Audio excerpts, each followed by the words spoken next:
এই দেখুন আমার সবেদা গাছ, সবেদা হয়েছে কিন্তু আবার এদিকে মিলিবাগ ধরেছে। এই যে দেখুন, এই যে সাদা সাদা পোকাগুলো, এগুলো মিলিবাগ বলে। এগুলো পিঁপড়ারা পোষে, পিঁপড়ের গরু। ওরা ওদের গায়ের থেকে দুধ খাওয়ার মতো ওরা একটা আঠালো পদার্থ খায়, তার জন্য ওরা পুষে পুষে রাখে। এদের বলা হয় পিঁপড়ের গরু।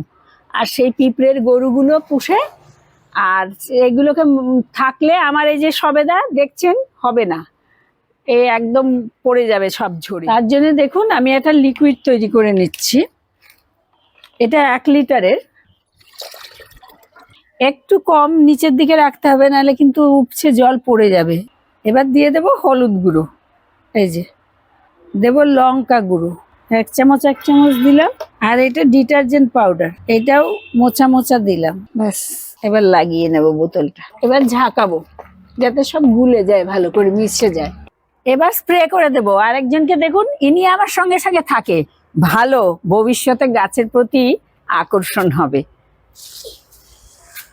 দেখো কেমন করে স্প্রে করছি।